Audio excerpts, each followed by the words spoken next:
Good afternoon, everybody. My name is Lucy Stewart. I'm speaking to you from Edinburgh, and I am Scotland Officer for the SPAB in Scotland. Welcome to the second in our Milling Matters lectures. I am going to hand over to Kieran Quigley of Perth and Kinross Heritage Trust. We are working jointly with PKHT on all our milling events this year, and I'm sure he will tell you a little bit more. Kieran. Good afternoon. I hope everyone's in. I'm talking to you from the Lower City Mills in Perth. My name's Kieran.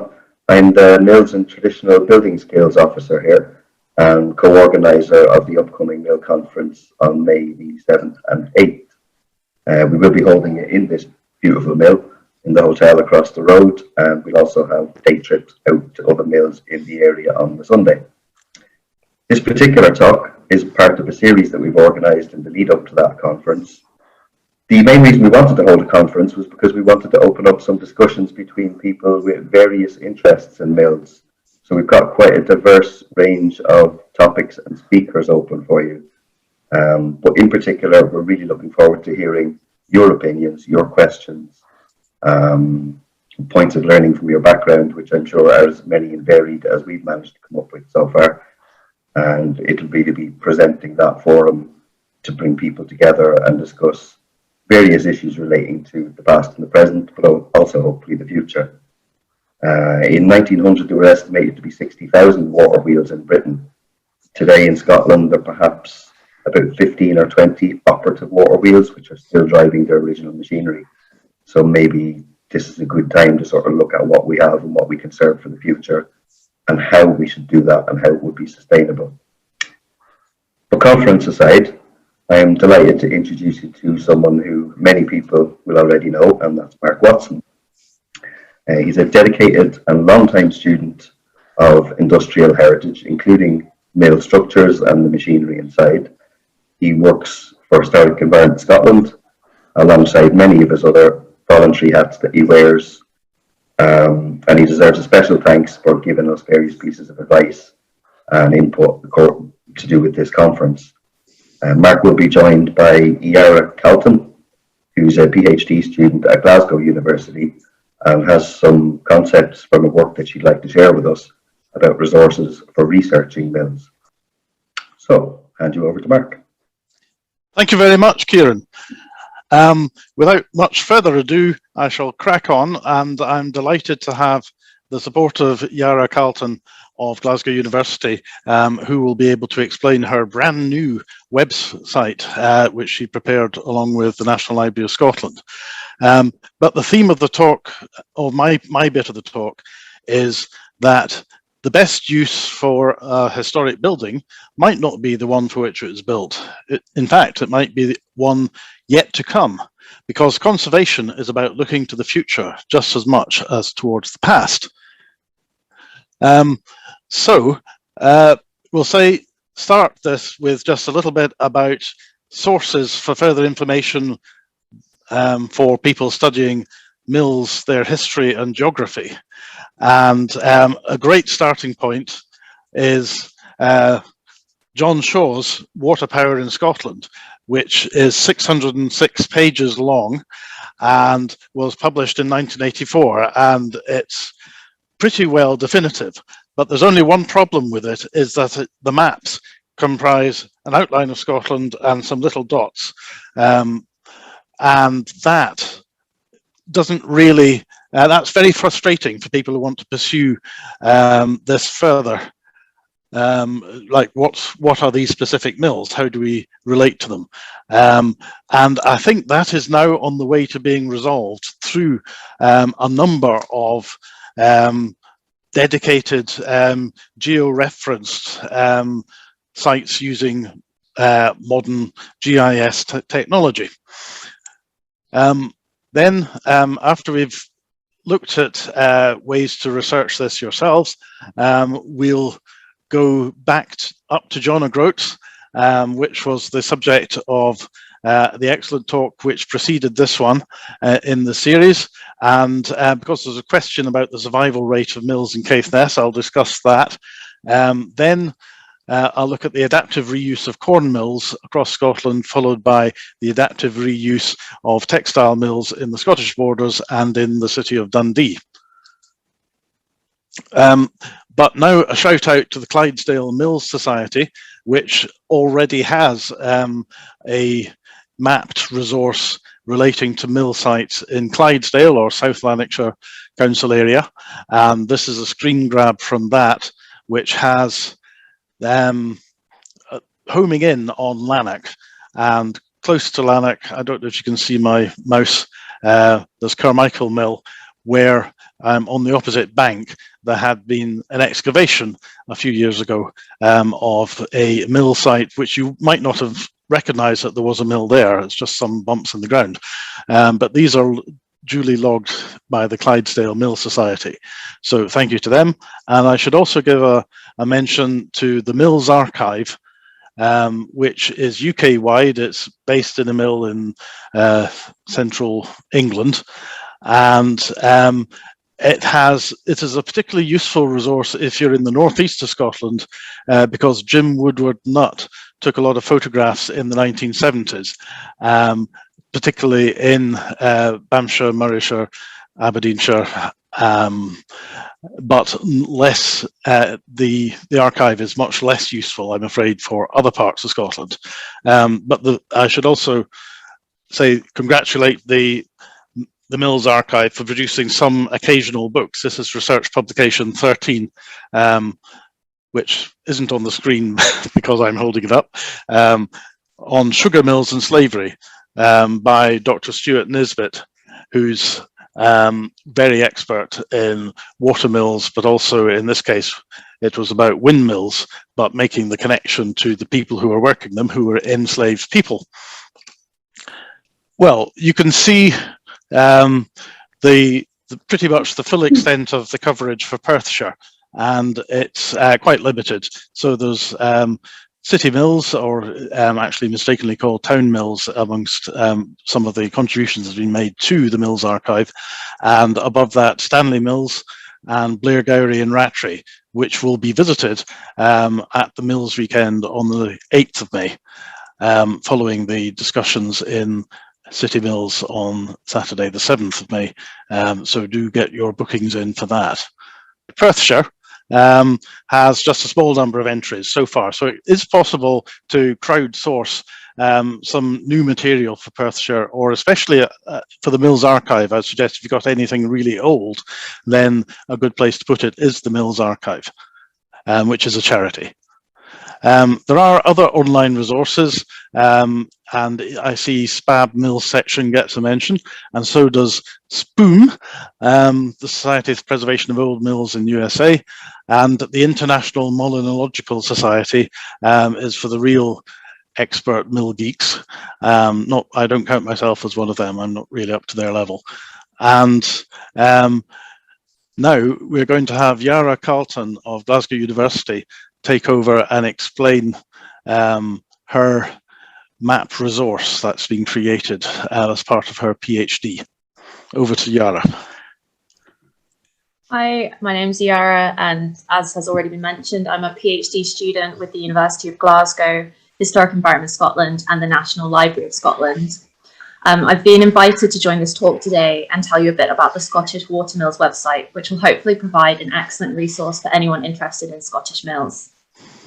The website was created during a work placement that I undertook with my supervisor, Chris Fleet, who is a map curator with the National Library of Scotland.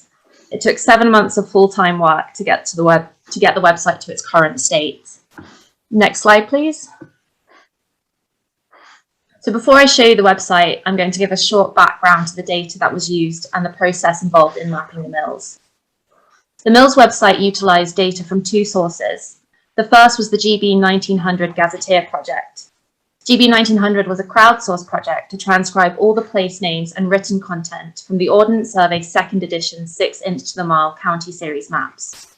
By the end of the project, more than 2.6 million text strings had been recorded across the maps for Scotland, Wales and England, including place names and features such as footpaths, kilns, churches and mills. From this gazetteer, we extracted 10,637 records of mills and their associated features, which would be things like dams, lathes, aqueducts. We then took a second data set from the National Record of the Historic Environment, which is currently known as CANMOR. CANMOR includes records of Scotland's archaeology, architecture, and industrial heritage. From CANMOR, we extracted another 4,705 features that were classified as mills, and a further 6,959 records with the word mill in their name, such as Mill Quarter Plantation, Shaw's Mill Bridge, Park Mill. The dataset was then imported into a geographical information system software called ArcMap, and after a process of removing duplicates and sites that were not actually mills, a new dataset of 14,509 mill records was created. Next slide, please. The majority of my time on the project consisted of checking through each of the mills, categorizing them, and expanding the dataset to include mills that were present also on the first edition OS maps. I went through each data point individually and looked at whether or not a mill was present on the first edition 6-inch thermal OS map, and then whether it was on the second edition 6-inch thermal map, and where available, I also checked the 25-inch thermal maps because they provide a lot more detail.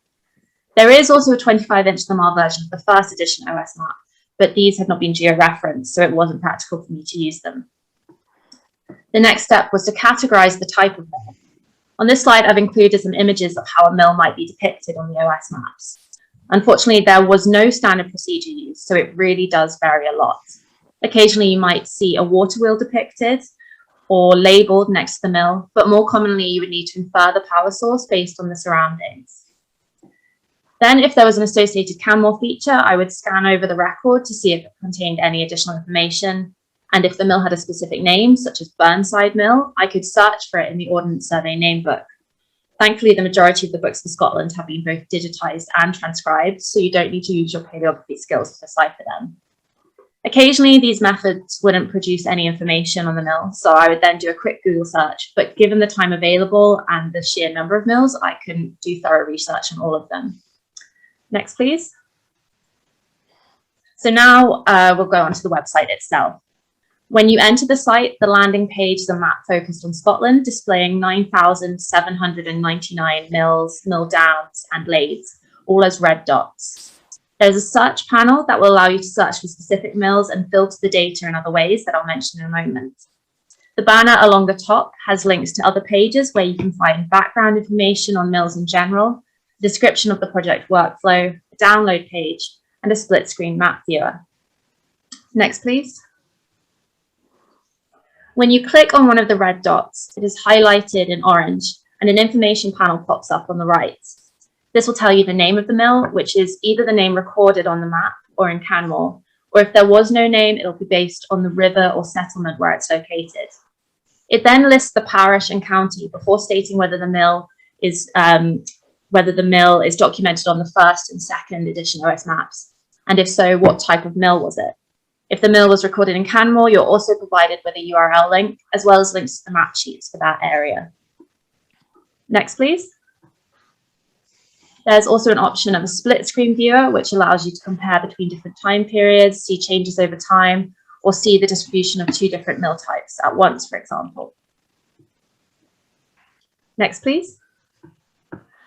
We added the ability to switch between different historic and present day map backgrounds.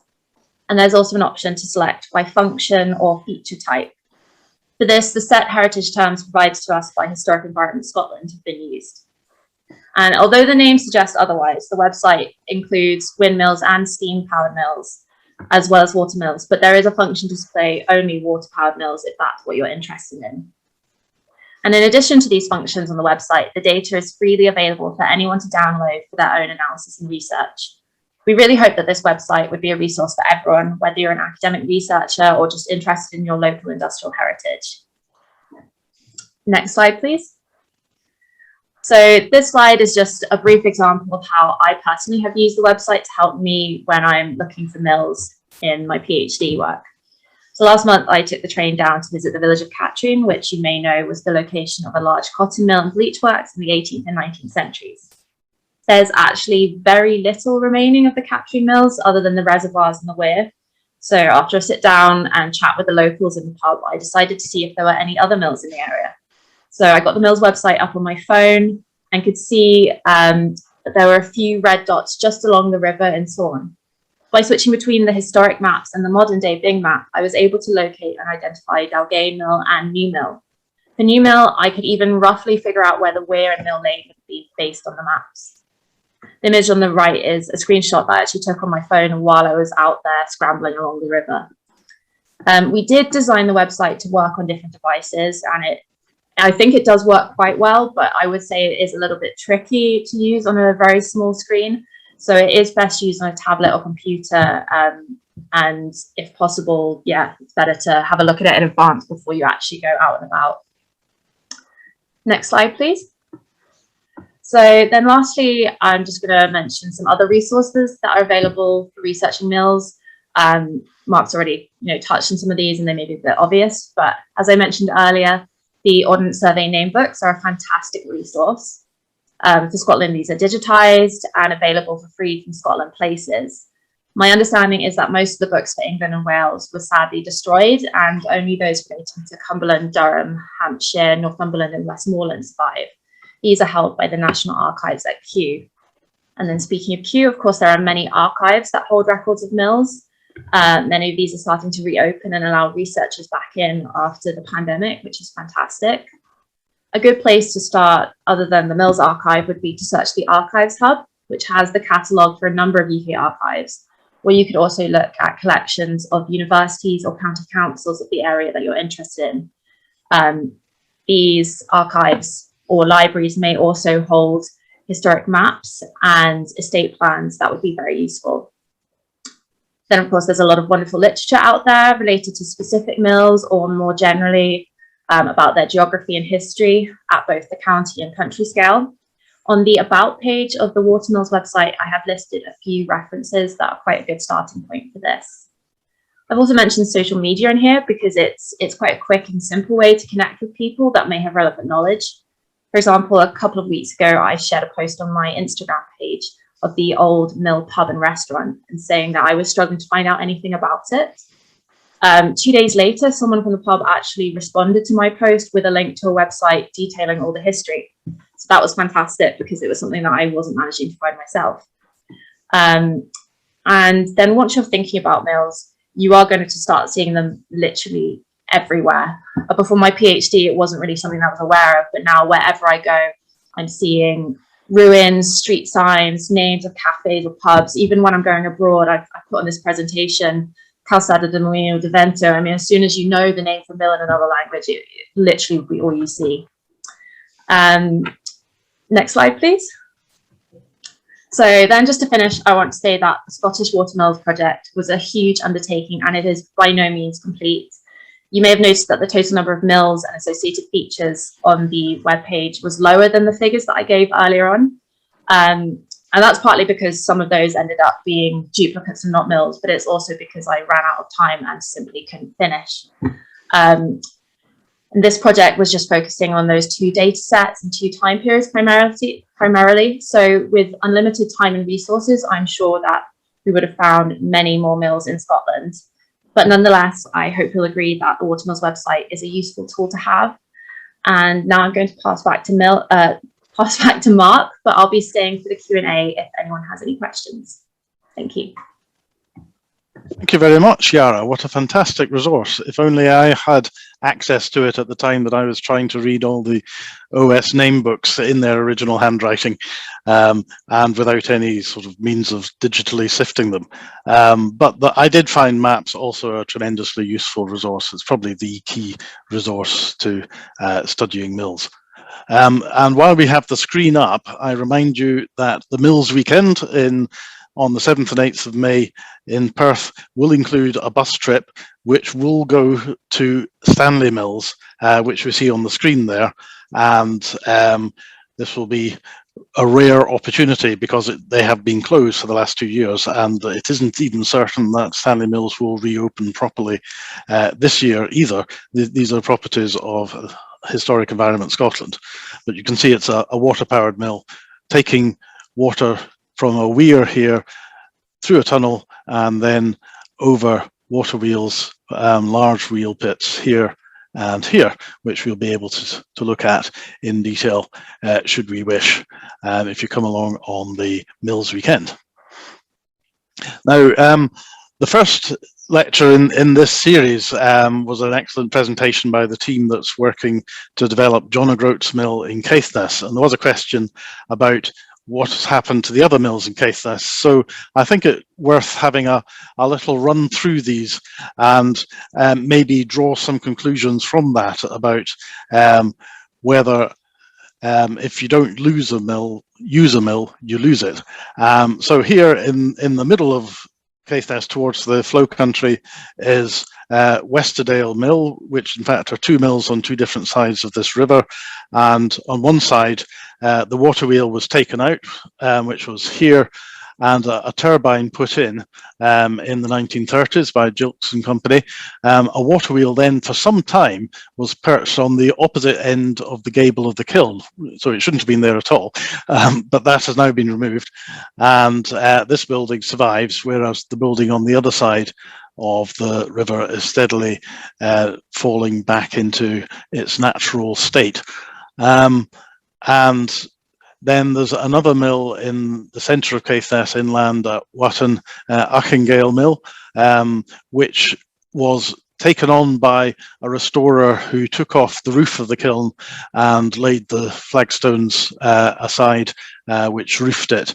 And as a result, the kiln is seriously deteriorating. But you can see it has quite a large void space within it, and iron columns and little beams holding up an iron floor plate. So that is the kiln here, and the mill proper and the water wheels are located at the angle of that building.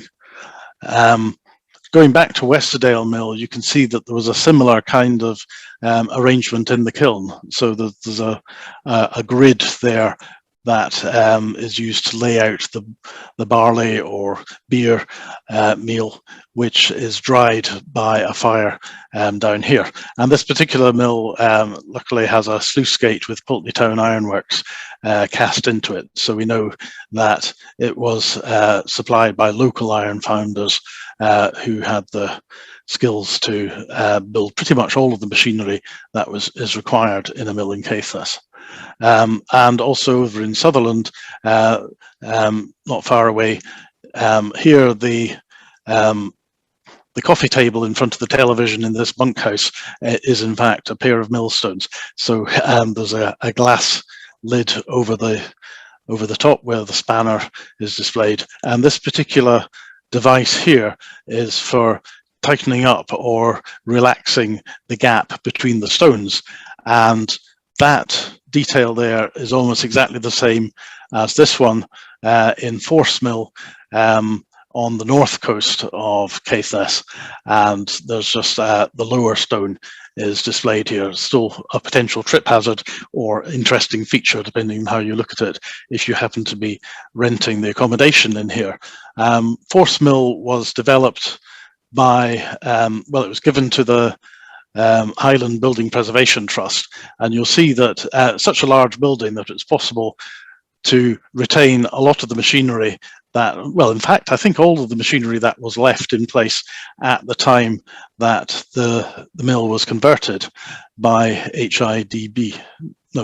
Highland HBPT. Mia Scott was directing it at that time. And so if you're in the bathroom, you've got an elevator which runs up between the washhand basin and the bath. And if you're in the kitchen, then these pulleys are to be found at the back of the kitchen. So it's possible, I will argue, to convert even a water-powered corn mill to other uses without losing its integrity. I thought it interesting to show these photos of which are taken about an hour apart, showing the sudden spate which came down the river at this natural waterfall where it happened to be placed. Force, some of you may know, is Norwegian for waterfall, and Caithness has a lot of affinity with Norway. And on the other side of that river, the mills were paired at this particular fall. So you can see Leibster Mill, which isn't in the town of Leibster, before and during that spate, when there would have been backwater, which would have prevented milling from taking place. There are some mills in Caithness which are not yet reused. I know there's been interest shown in doing something with this one, Ham Mill, also on the north coast, and we heard at the last meeting that at the last lecture that Castletown Mill, which is even bigger, is going to become a whiskey, currently gin distillery, which is excellent news. Watton Mill in the centre of Caithness, so fairly close to Achingale, which I showed, now has lost most of its roof and kiln. So there are some which are not in a great state, but they are the ones that are abandoned. And while they might look picturesque now, they won't stay in that picturesque state forever. They'll eventually disappear or become dangerous. Here's a threshing mill also nearby, which hasn't been identified by any of the industrial archaeology books by John Hume and others, but it's in the water wheel is in this lean-to here. So mills are still capable of being found all the time, as Yara said.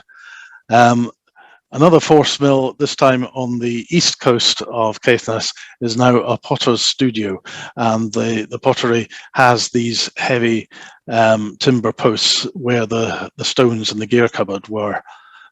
And outside is a burrstone mill, stone.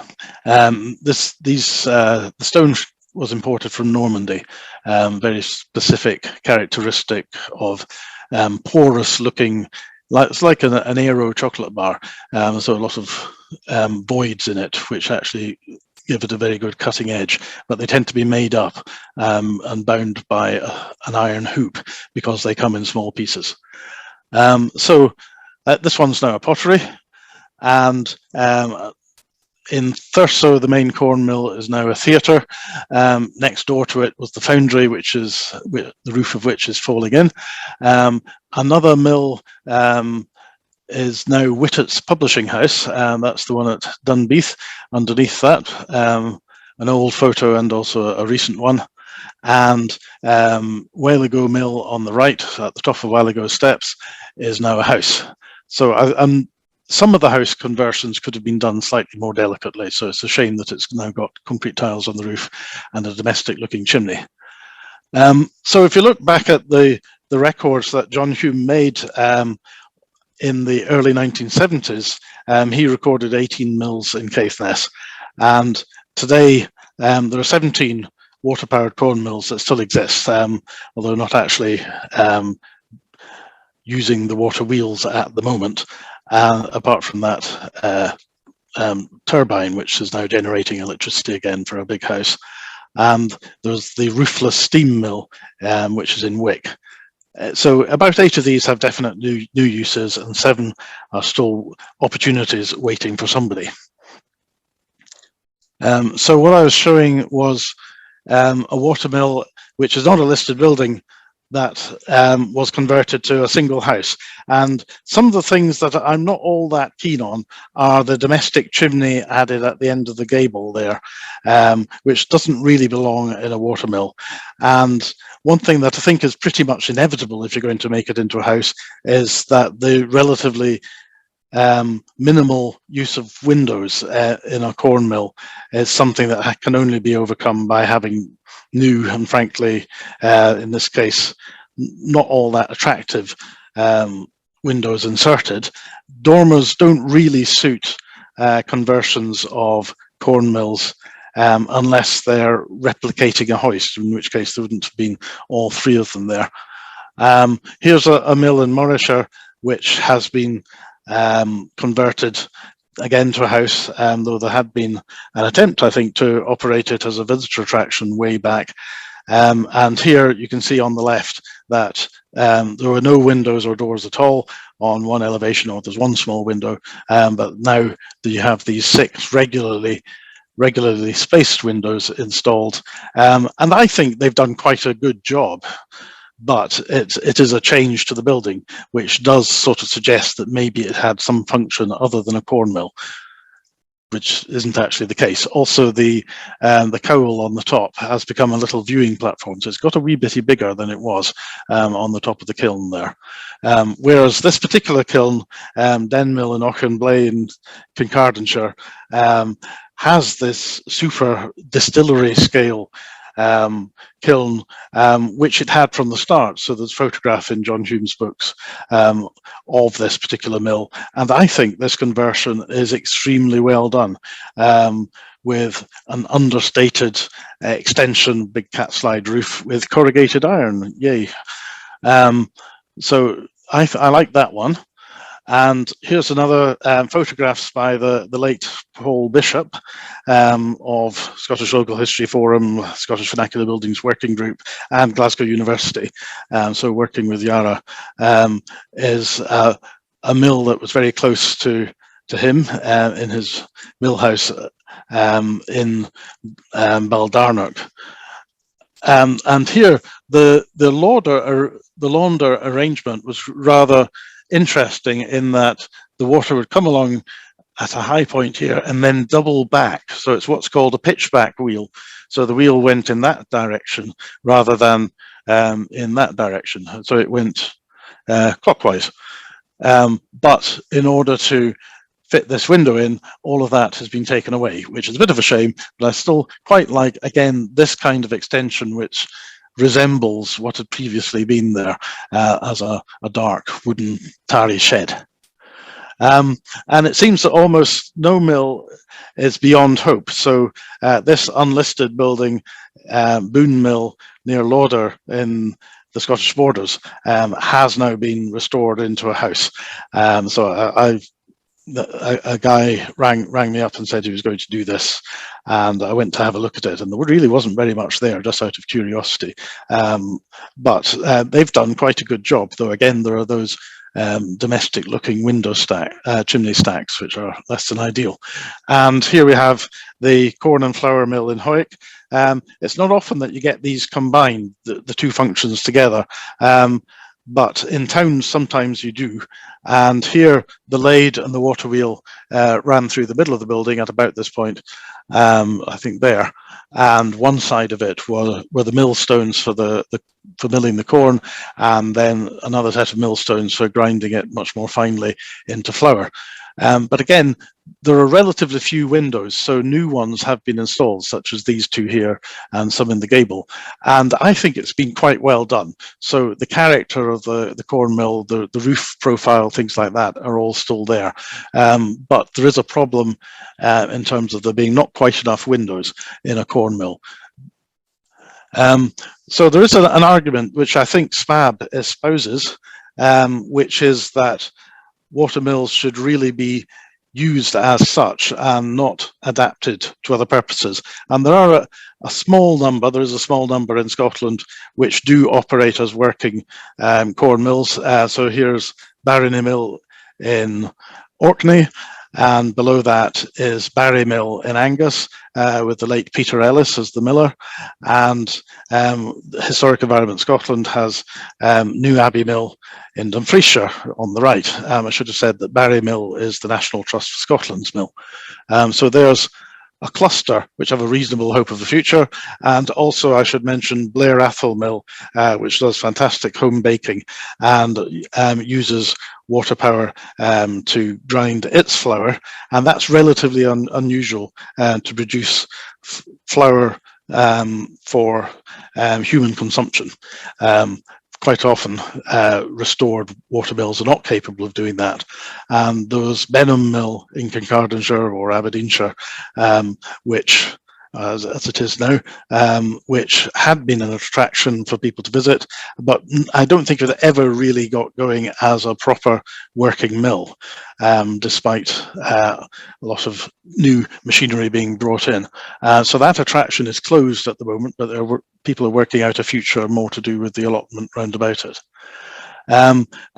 This is an interesting case. Aberfeldy Mill, also in Perthshire, restored by John Ridley, as was Blair Athol Mill in the late 1970s. And so it ground flour for a while.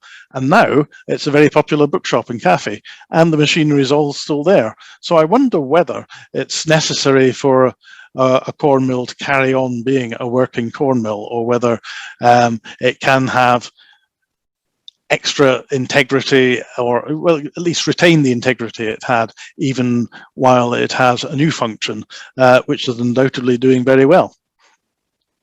And I'll look at another corn mill, which is Cantry Mill in Nairn, with iron machinery, relatively old, produced by Inverness Ironworks inside. And the gear cupboard is there. Sorry, that's a bit blurred. And from the outside, you can see it's a relatively small building with a big buttress added to the kiln, because it must have had some sort of structural issue at some point. And now that's it, restored by Les Hunter, and with machinery still in position. Must be a bit of an obstacle for people getting to and from that desk. And it's a useful resource socially in that neighbourhood. So I think quite a lot was gained and nothing was lost in that conversion. I'll now quickly run through the urban mills, taking the example of the mill towns of the Scottish borders, and particularly Galashiels, where the baseline figure can be the 27 mill locations which are identifiable in maps, and by the time I looked at them, 16 of these survived in 1989, so that's going back way back, and 6 of those that survived, 12 were still in a textile use. So I've got the British Wool Marketing Board's collection of wool, bringing it in from the local farmers in that detail there, and 1 was in a retail use. And now, if we look at the situation in 2017, only parts of 10 of these mills survived. 6 more have been demolished, and 4 are in textile use, in which I'm counting Heriot-Watt University's Textile College, and 2 are in a housing use. So some have been retained, but I think a key takeaway from this is that there was no conservation area in Galashiels, and all of the listed mills were non-statutorily listed. So they're drawn to the attention of the local authority as category C, but at that time that category had no statutory effect, so you could demolish them, and that was the consequence of that particular provision. So hoping for the best doesn't always work. For example, Mid-Mill was listed category C, that's top left, and it became the Co-op, and then the Co-op sold it to Tesco, who replaced it with the building you see just below that. Although in the car park, there is still the wheel pit for the original Mid-Mill, which was in front of the steam-powered mill. Then a little bit next to that is Nether Mill, or was Nether Mill, it's now Marks and Spencer's, and the turbine for that has been put to one side. It had been a visitor attraction, but Loch Carron moved out to Selkirk and realised the value of the site it was on, which went up as a consequence, I'm told, of the Borders Railway arrival in Galashiels.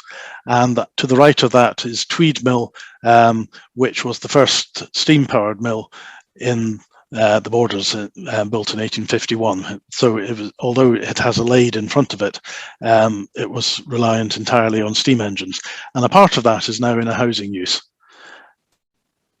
And also in the Borders we have Tower Mill in Howick, which was built in 1851 over the River Slitrig, so it stands on top of a bridge. And in the abutments to the left of that bridge, so below that interesting oriel window, is what is probably the largest water wheel in the south of Scotland, which is illustrated here. In the first picture, when there's an accumulation of debris as a result of what gets flood down rivers, especially when they're in spate, and here it is cleaned up, visible through a glass floor, although it's got a little bit scuffed, so you can't see it quite so well now. And this is the exterior of Tower Mill. You can see the stub of a chimney there in the central picture, and it was getting into quite a poor condition. Many of the inhabitants of Howick signed a petition to have it demolished, because even when there was a restoration project in the offing, but nonetheless, Scottish Borders Council persisted with the help of money from what was Heritage Lottery Fund, now National Lottery Heritage Fund, and some from Historic Environment Scotland, as it now is also. So now there's a cinema in there, a business gateway for advice for businesses, and a cafe. And everybody seems to have forgotten that they signed a petition to have it demolished. And the architects for that conversion were Gray, Marshall and Associates, who provided these illustrations and also some figures for the embodied, from which I attempted to calculate the embodied energy saved by doing this particular development, but I'm not going to attempt to cover that today. I do have a lot of pictures of Dundee jute mills, but I think I probably should spare them or spare you from seeing them, because you might have seen them already. So I could stop at this point and take questions, and if there aren't any, this is the penalty for not supplying any questions. Then it's back into Dundee's mill conversions, or possibly a discussion about the river restoration, which requires the removal or the putting of holes into weirs, which is something of an obstacle to getting watermill sites back into use for generating power of any kind. So I'll pause here and ask if there are any questions. Well, thank you very much, Mark, for your overview of Caithness Mills, which is really interesting in relation to the talk given by the John O'Groats team last month. So that was lovely to see what's happening up there. We do actually have one question lurking in the questions and Q&A box at the minute, which I think this would be the time to go for it. Could you just touch upon the advantages of the pitchback over a regular overshot mill wheel? Does this help even out water flow rate, or what's the purpose? I don't know. I think the millers amongst you might be in a better position to say why it would be better to have the water wheel rotate in from the photograph, from the direction of the photograph, in a clockwise as opposed to an anti-clockwise direction. But I think maybe it might have reduced the amount of splashing that would have gone onto the gable of the mill. That's one thing I can think of. But otherwise, I'm afraid I don't know the answer to that. It's not all that common. Well, Alex has chipped in to say that they give a slightly greater efficiency than overshot. So perhaps that discussion could transfer itself into the chat, and then everybody can see a little bit more detail there. I think, talking about wheels, it's noticeable that the textile mills, the spinning mills that used water power, the most important thing was regularity rather than velocity or speed of the wheel. So there aren't many overshot water wheels doing that. They tend to be breast shot or low breast shot, but wide, and it's the width of the wheel that achieved that. And that's something you'll see if you come along on the Mills Weekend day trip, field trip on the 7th and 8th of May in Blairgowrie and Rattray, where it's possible that we shall see some. Now I'm going to ask one further question, and then I think we should go and do a little bit of the Dundee jute mills, because we've got time. So a little bit of 10 minutes worth of Dundee jute mills. But I'm going to ask this question in just before you do that. About mill life cycles. Many mills, especially in the northeast, had kilns added in the late 1700s, early 1800s, creating ubiquitous L-shaped mills. Has anyone looked at this in any detail? Well, I think John Shaw certainly references that. The kilns are found across Scotland and into Northumberland, but they're not found very much further south than that in England. So I think it's to do with, partly to do with thurlage, so that a tenant farmer is obliged to take their corn to a particular mill assigned by the landowner and provide the corn to be ground there, and then the miller would take a percentage of that, which is why millers were so unpopular in the local community. So that could be avoided if the farmer or crofter even could find a way to store the kiln, store and indeed use a kiln such as at the end of a barn, what's known as kiln barns, so they could do it there and not need to take it to that mill, but could perhaps take it to a little horizontal click mill, of which there are many. You can still see them, particularly in Shetland. So that way you could avoid having to take them to the big mill to be ground. But the kiln attached to a mill is pretty much a characteristic feature of corn mills across Scotland. There are a handful of detached kilns, so the kiln is nearby but not actually adjoining it. I think that was partly due to the fire risk of having a fire attached to the building where you're grinding your corn. So there are a few, such as Preston Mill in East Lothian, seen in Outlander, which has a detached kiln. There's a couple more in East Lothian, and there are the Ham Mill in Caithness has its kiln separated from the mill as well. So yes, they have been noticed. Scottish Vernacular Buildings Working Group has in its journal VB a number of articles, both about horizontal mills and also noting kilns as a characteristic feature. And you get the further north and northeast you get, the more lavish the kiln ventilator becomes, and you get quite often it's a pig on a weather vane that revolves to extract the smoke from the kiln. And these things develop lives of their own pretty much, and you can and there were the distillery type pagoda ventilators as well, I pointed out. Thank you for explaining that further. I think you covered a couple of other people's questions there as well, so that was a very useful interlude. Do give us a little bit more about some jute mills. Well, I see that Yara's website does have a number of mills because they're called mill. I looked at Dundee, that being my hometown, and where a mill in the linen or jute industry is concerned, that is a spinning mill, or possibly a plash mill for washing yarn, or a Scotch mill for recently cultivated flax. But in the city, the mill is the spinning mill, and where you weave, it's not a mill, it's a factory, and where you put the two together, you have a works. So this is Dens Works, but within Dens Works is Upper Dens Mill, and here in the roof of a Hillcrest Housing Association conversion, one of the first of the big mills to be converted, is we can see an ornate Gothic cast iron roof. And that particular mill was first built in 1833, half its length, and then widened at about this point. So it had an engine here and another engine was installed here, beam engines at that time, and the millwrights were Randolph and Elliott of Glasgow. Subsequently, Fairfield Shipyard, which is still going as BAE Govan.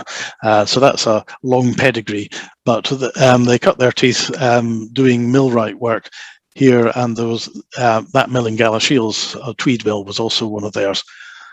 And I've got an illustration here of the power take-up from the steam engine to a vertical line shaft and bevel gears taking power off at each floor, running just below the ceiling of that particular building.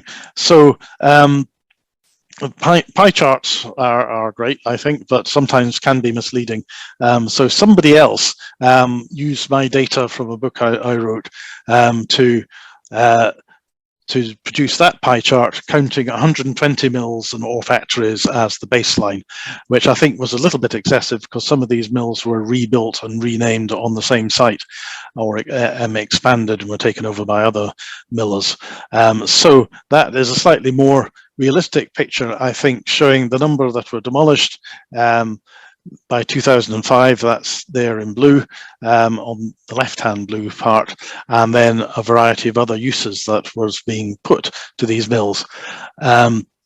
And by 2005, the next largest, the next most common use after demolition, that's demolition in blue, is housing, and that's it there in red, while the industrial uses had almost vanished.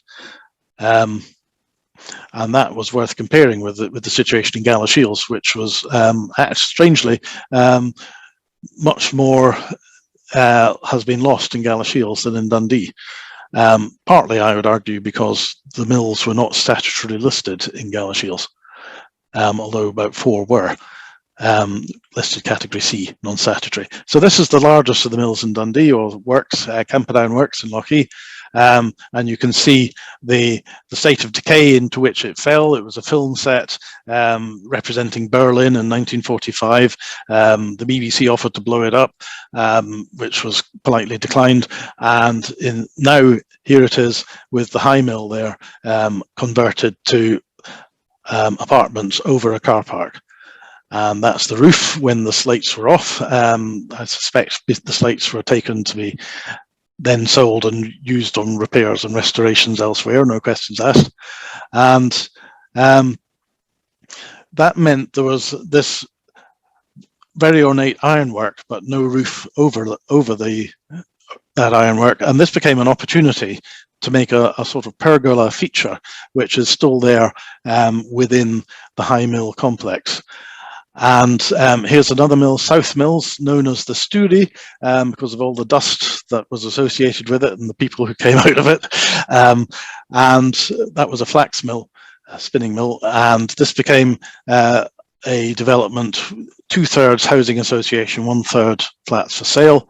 And here we can see the general form of the Dundee mill, which is a fireproof construction, brick arches spanning between iron beams, which in this case are I-section parabolic form, so the strength that is needed is in the middle of the beam, and resting on pairs of cast iron columns. And it's because you get 2 rows of columns that the idea suggests itself of having a Gothic church-like roof at the top floor, and you only find that in Dundee and this one mill in Fife in Kirkcaldy, which has the same kind of roof form. I suspect it was built by Dundee engineers, probably Umfeston and Kerr, or which later became Thompson Brothers, of Douglas Foundry. And this became a rat-infested ruin, according to local petitioners, but in this case, the planning application to demolish it was refused, and thanks to the efforts of Fife Council, it has become a foyer where people released from, young people released from care, or having reached the age of either 16 or 18, then have a halfway house before they have to venture for themselves into the wide world. So there's a small meeting room area which has the same kind of cast iron roof on top of it. But you get other kinds of roofs. There's wrought iron being used from the 1850s in Tayworks, top picture, and there may be a connection to Charles Wilson, the architect in Glasgow, who was behind Alexander's Mill, which became the Great Eastern Hotel, although the wrought iron in there is much more flimsy than built over Dundee mills such as Tayworks, Edward Street Mill, shown here.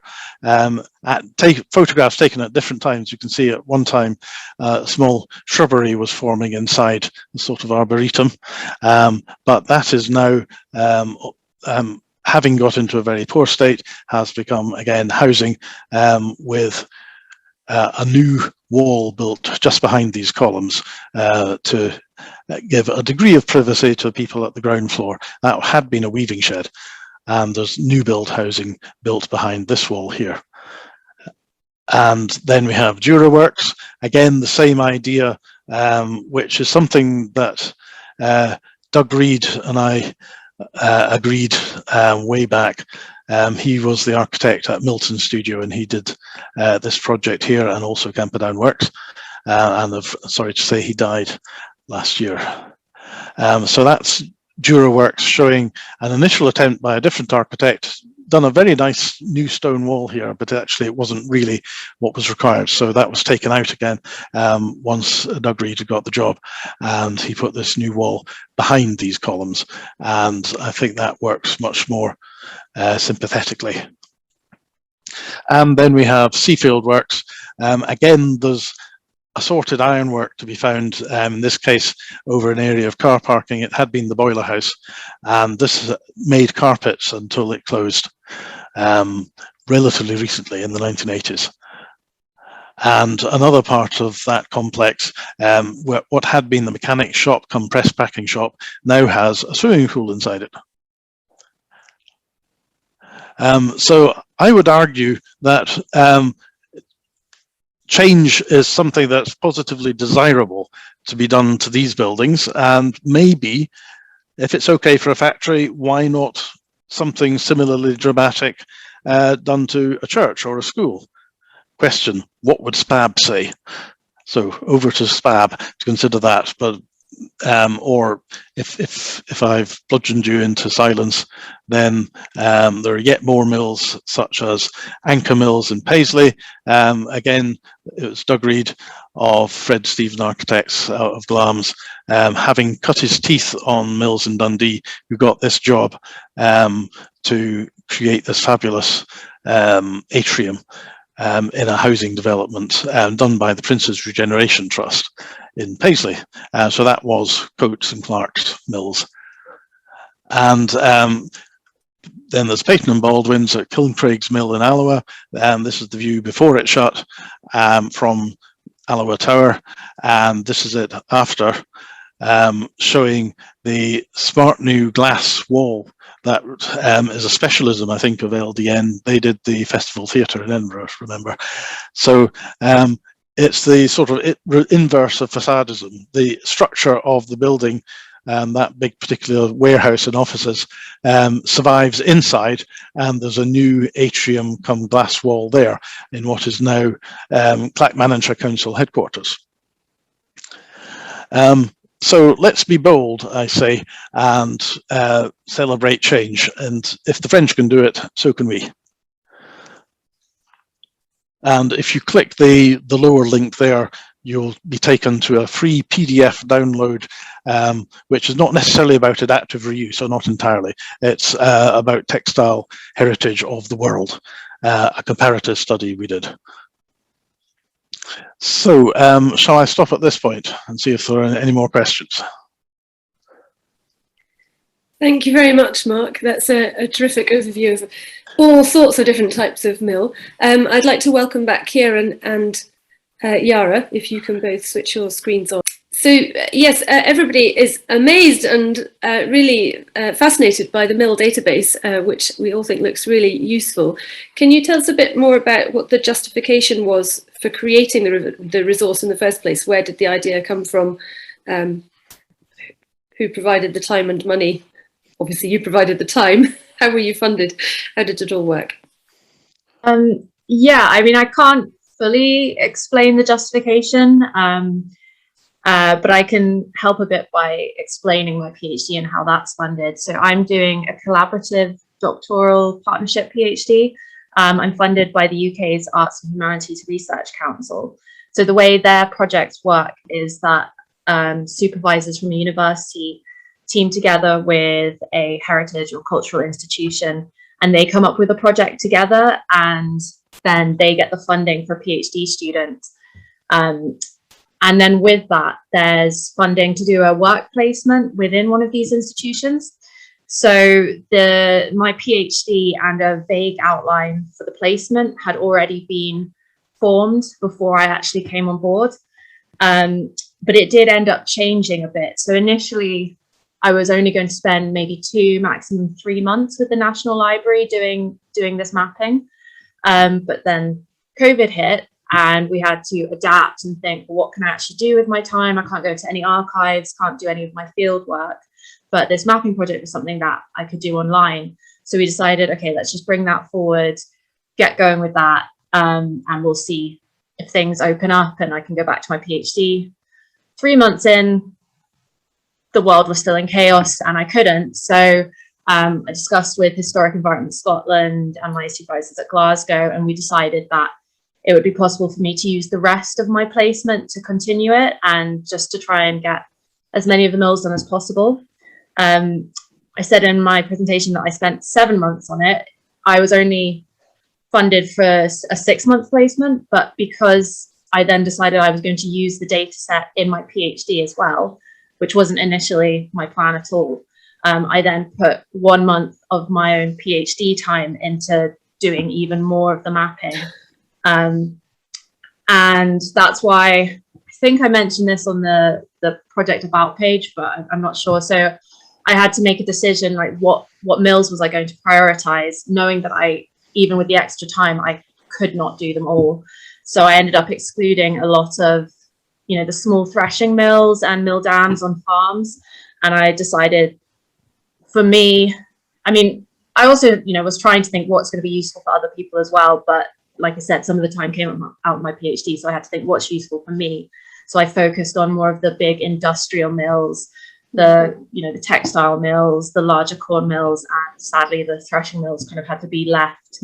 And who knows, maybe someday someone will complete it, but at the moment they haven't been. In terms of the, why was this worth funding? Like I said, I'm not entirely sure because it all happened before I came on board.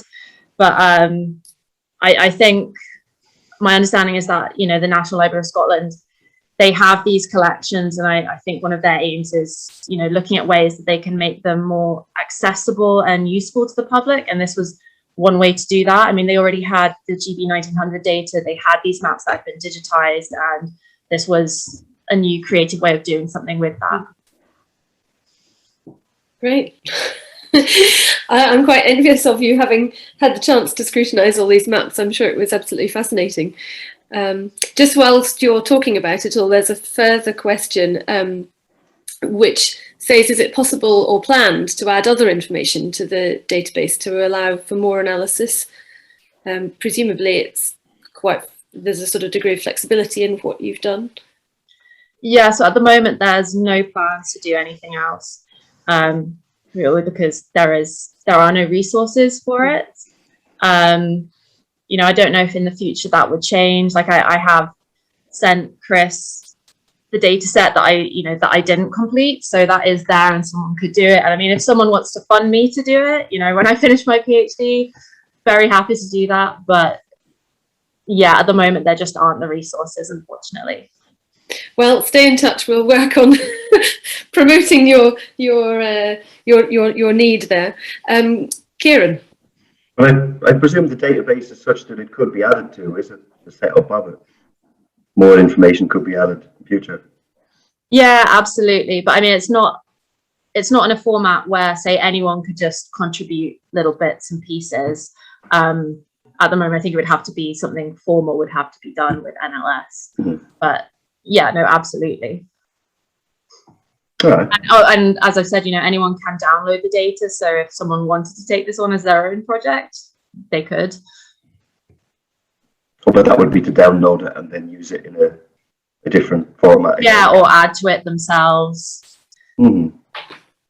I think there are several surveys done from different angles. I've come across a few from the point of view of reutilising mills for hydropower. And it would be quite interesting to try and see if we could find an overlap for all of these different surveys. And as someone asks there, what was the driver for it? What's the ultimate purpose of these surveys and these maps? Is it for conservation? Is it for reuse? Or is it for multiple purposes indeed? And I hope this is one of the discussions we can host at the conference to see what could really the most useful drivers be and the most useful purposes be for all the hard work you've put into something like this. There's a question I see from John Boucher. Yeah, something. Can I say hi to him? Hello. John says, some years ago, you took a party to a large derelict mill in Aberdeen. What happened to them? Any news? John is referring to Broadford Works, which was has been the subject of much attention. I will stick to the historical aspects of that one, I think, because there have been planning applications, hopes to make an urban village there, and there was interest which is now seized from the Prince's Regeneration Trust and others. So I actually, maybe somebody in Aberdeen could go and have a look and tell me, but it used to be very popular with urbex, urban explorers as well, but that we got proper permissions to get our group in, and a lot of safety equipment and hard hats and so on. So I do not advise any urban exploration in that area. It includes the oldest iron frame building in Scotland, I think, which is the old or grey mill built in 1808 by Leeds engineers Matthew Murray. And there's an explanation as to why he was building these as far away as possible from his main client, who was John Marshall next door in Leeds. So this particular type of mill has popped up in Whitehaven and Whitby, and there was one in Dundee, one in Montrose, and this one which survives in Aberdeen. And it's a very interesting building, but has been condemned various times by very notable engineers. So I'm not all that optimistic of its future, but watch this space, because it is in Aberdeen, and you'd have thought there'd be Aberdeen would have some interest and money available to do something in the centre of the city. Aberdeen City did commission a conservation plan which won an award by Page and Park, though they haven't been the architects responsible for it recently. So it's probably elements of it are still there, but not in very good condition. What do you think, Mark, is the key preventative factor in the reuse of these big textile mill and factory buildings? Because, I mean, you sort of look at them, they've got a vast amount of space. They're obviously reasonably well suited to housing, but why do people not want to turn them into housing? Why would they rather demolish them? There is a saying, there's no such thing as a bad building, only a bad owner, which 99 times out of 10, I would say that's nonsense. It's an outrageous thing to suggest. On this particular one, that has been said to me by an architect who worked with that owner, but I couldn't possibly comment. I'll suggest perhaps energy efficiency in this day and age as well. They're stone buildings, and if you're trying to keep them in character as where they are, yeah, it's difficult to get them insulated and get them up to close. Well, hopefully some of the COP26 discussions from last year will have got developers thinking slightly differently about all of these things. And we need to calculate the embodied energy that they contain before we think it must be better to have a new building, which will be apparently more efficient, but will it really? I don't know. For me, there's not only the embodied energy, but also the embodied love and blood, sweat and tears that went into producing the things in the first place. If you think of the effort that the original stonemason went to carve even the most basic coin stone, you know, he put a good deal of time and energy into that. And I feel it's such a lack of respect to our forefathers to just get rid of all of that. But anyway, moving on. Merlin asks, have you got any secret tips to encourage communities which don't currently value their historic mill to see their wonderful potential rather than embracing the draw of the wrecking ball? What should they be doing? Silence. Oh, I don't have, yeah, my secret tips are secret.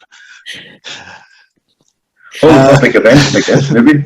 Yes, I think that, yes, show what can be done. And there have been a number of books. There was a website that the Prince's Regeneration Trust had online for a while, but has disappeared more recently, which involved my old tutor, Mike Stratton, and others, showing what is possible.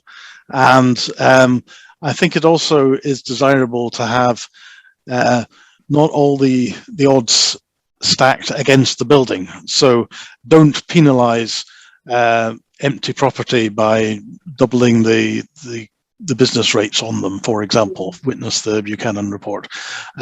Things like that should make it second nature that this sort of thing is done. Tax incentives, we always look enviously at the United States, actually, where these exist, and then developers are incentivized to find an old mill building and convert it, because there are financial benefits to doing that, whereas in the UK it seems to be entirely or much more heavily penalized. So that's something I'd like to be addressed. Interesting. Now, you have someone asking what a hackle works is. Well, I think W.R. Stewart himself will know the answer to that, or possibly Lucy. A hackle works is actually where the pins are set into wooden or metal staves and are then used on carding machines, and also in doing things like making cigarettes. But originally, a hackler took a bundle of flax in his hand and put it through a comb of sharp pins. But the reason it's called a works is that it's making a product which is then sold and used by other people. The mill was spinning yarn, but it wasn't the final product. The yarn would then be woven at a factory or manufactory. And that is why there was that distinction that built up in that industry between the mill for spinning and the factory which produced a finished product, whether it was cloth or hackles or other things. so a works combines the two processes, the milling bit and the production. Yes, so Verdant Works, which you must go and see in Dundee, is called that because it did have a weaving factory on the other side of Milne Street, M-I-L-N being the old word for mill in Scotland. And it says Verdant Works in the mosaic at the entrance to the offices, whereas it was originally Verdant Mill before the weaving factory was added. Thank you. No, there's One more for you, I think. Sorry, did you have one, Lucy? no, go for it, Kieran. Just one I've been thinking about myself, and I think we mentioned it earlier on today as well, but in terms of sharing the resource of water in a river, whether that's between fisheries, between environmental reasons, I mean, historically, it's always been a bit of a bone of contention between mills using, say, a smaller burden if one mill is taking more water than another. But this day and age, are there many considerations or possibly points of conflict when it comes to someone wanting to get a water wheel moving again, but there's fisheries legislation that sort of says you can't? Good question. The legal disputes between mills and other users of water in the past is another rich source for historical information. But today there is the Water Framework Directive, which was enacted by the European Union, but I think it is one of the things that have been simply transferred to British legislation now that we're out of the European Union. And there it does seem very much that the onus is on anybody who uses water, extracts water, even if they put it straight back in the river again, to make provision for the passage of fish upstream, because fish are much more cosseted these days than they used to be, and they can't simply jump weirs anymore. So that is a problem, and quite a lot of money is going, for example, into the River Eden in Fife to remove weirs or to knock holes in weirs, some of which are quite historic, and that is going to make it more difficult in the future to either operate water wheels or to use water to generate power. So that is something that I think needs to be tackled. And there have been studies at various locations into the feasibility of hydropower at, for example, Finnan sawmills in Aberdeenshire, and it's not economic at the best of times, and it becomes even more prohibitive once you have to incorporate a lot of fish passes. It's something that we'll be discussing more at our weekend day. We've got Gordon Black, who's a hydro specialist, coming to give us one of our talks. Yes. Somebody from Derwent Valley Mills World Heritage Site was speaking in New Lanark just last week about the fact that there are a lot of hydropower sites on the River Derwent in Derbyshire, and they're all now having to install these passes, which makes it pretty much uneconomic to think about putting any more hydropower schemes in. So there's a mismatch between government desires to achieve cleaner energy and the fish lobby. I think the chap is here today as well, that same chap that investigated the Derwent Valley Mills. He's in the audience. Hooray. But yeah, it really is. I've always been a great proponent of environmental conservation, but now I find myself also torn between structural and building conservation, technological and cultural conservation, besides the environmental considerations. So, well, a related question here from Miles Oglethorpe saying, very interesting to see the dramatic state at the Force Mill, and is finding new and especially residential uses for water-powered mills complicated by enhanced flood risk, especially now that we see more climate change effects kicking in. Well, I think insurers of buildings are becoming more conservative regarding locations close to rivers, because flooding is becoming more and more frequent. So it is an extra challenge, I'm afraid, which may be off-putting to some people wishing to utilise mill locations. Even if they wanted to demolish the mill and build something else there, then that could equally be in an area prone to flooding. So yes, that is an issue that we also need to try and resolve and accept that floods will happen from time to time. I don't think Force Mill is liable to flooding, because even with that large amount of water after a short but sharp rainstorm, that was all carried away very quickly, because it is where the water does drop down a lot. I think flooding is more of an issue in, for example, Perth, which has had serious flooding issues in the past. Hoek as well has had it, and I noticed the floods in Germany, in Western Germany, were in an area which did have a lot of woolen mills using the fast flowing water there. So it's something that needs to be thought about, but I think you can't turn away a flood. I think you can manage flood risk upstream by keeping the water at a higher level for as long as possible, and that means reinstating the dams and the weirs that are up there, reintroducing beavers and the like, to try and keep the water at a high level and not have it all come down in a rush. Yes, all sorts of different things to be happening to the river all at once. It's a complicated process, and Luke Maloney, who will be giving one of our later talks in this series in Dumfries about Rosefield Mills, is asking whether he wonders whether there might be a more formal government encouragement to harness the wheels for energy generation and sort of try to fit all of these things together. Is that something that you've heard anybody talking about, Mark? I've heard people talk about feed-in tariffs, particularly Jim Arnold at New Lanark, where they did have a turbine which is generating electricity for the national grid. And after a few years, the feed-in tariff stopped, or it dropped down to such a low level that it wasn't worth doing that anymore. So then New Lanark Trust, as it now is, reoriented itself to actually supply energy to its own hotel and leisure complex, rather than attempt to sell to the grid, because prices fluctuated so dramatically, it really wasn't worth doing. But I don't want to put people off. You may find that the situation has changed and become better since then. Thank you. No, I think, oh gosh, one last question has popped in, and then, so we'll answer this one and then we'll hand over to Kieran for our thank you. How much building alteration occurred in the mills when energy sources changed from water to steam? Do you want to answer that, Yara?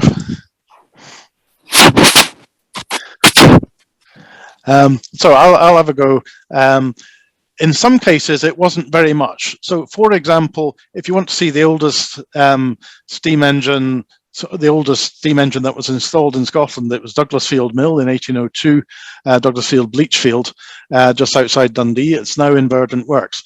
And that was added to supplement a water wheel. And the suspicion is that it was also supplementing an earlier steam engine which simply recirculated water to the wheel, whereas this actually produced rotative power. And the reason that a sun and planet gearing mechanism was chosen was so it fit in. So I think it didn't show a great deal of alteration from the outside. There would have been a chimney, probably a relatively stumpy one, but otherwise not much change. In other cases, the original water wheel at, for example, Kilncraig's mill in Alloa, it was water powered, but it only produced a tiny amount of power from Gartmorn Dam, and very much more of the power by the end of the 19th century was coming from steam engines. So that did make a difference. Thank you. Kieran. Yeah, thank you very much, Mark and Liara. It's been a fascinating conversation this afternoon. I'd like to ask you more questions, but maybe that would take you more time than what we actually have. Ask me in Perth on the 7th of May. Yeah, absolutely. I'm sure we get plenty of time that weekend. But yeah, just a wee shout out for the next 2 online talks that we have coming up. There will be one on the 5th of April, and Carl Greba from Charlcote Mill will be talking about his operative corn mill and showing us around it a little. And after that, as Lucy mentioned, Luke Maloney from the Rosefield Mills on the 3rd of May will explain to us a bit about their large complex of mills in Dumfries and what their plans and aspirations are to renovate and get those open and useful to the public sphere again are. So if you haven't already got emails or seen some of our social media about this, please do feel free to drop us an email and we can put you on the list. We hope we'll see some of you again at the next online talks or indeed at the conference itself. So thank you everyone for coming today. Yes, huge thanks. There's all manner of thank yous coming into the chat. So it's been really terrific to have you both with us today. And I'm sure everybody is going to go and check out their local mill on Liara's map. So yes, till next time. Thank you all very much for coming along. Goodbye.